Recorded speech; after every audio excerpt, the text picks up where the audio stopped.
a fucking cigarette in a bowl. Yeah, cigarette in a bowl. Cigarette in a bowl. Cigarette in a bowl with Russ. Yeah, man, seriously.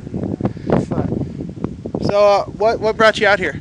Like, what made you come out here, and what draws you to this place?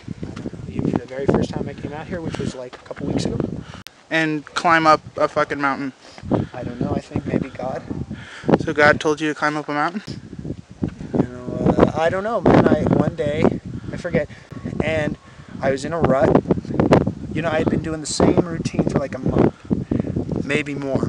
And I would do the same thing. I'm awake 20 hours a day at least. I can't sleep.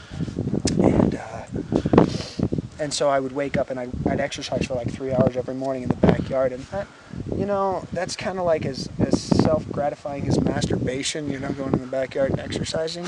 So I figured... So you're filled with shame after you exercise?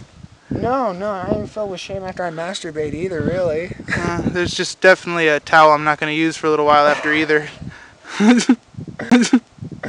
Right on. Sometimes it's both, hey, unfortunately. Look, man, unless you can talk about the ugly in life, you can never really appreciate the good. Holding all that shitty shit in, and it festers until you die inside.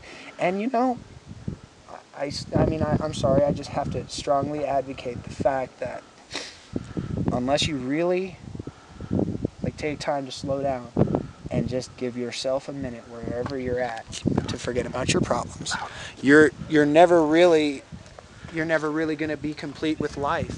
You'll always have these expectations of I should go here or do this or that in order to be happy. And the truth is unless you can be happy where you're sitting right now, you never really will be happy, ever.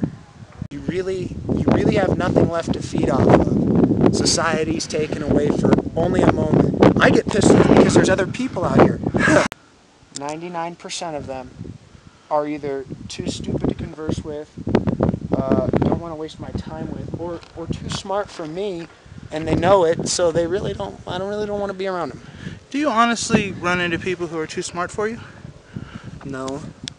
I mean, I run into people who are more educated in certain things than me. Well, that's more of a metaphor than anything else. If you're talking about being too smart for someone, I'm talking about doesn't.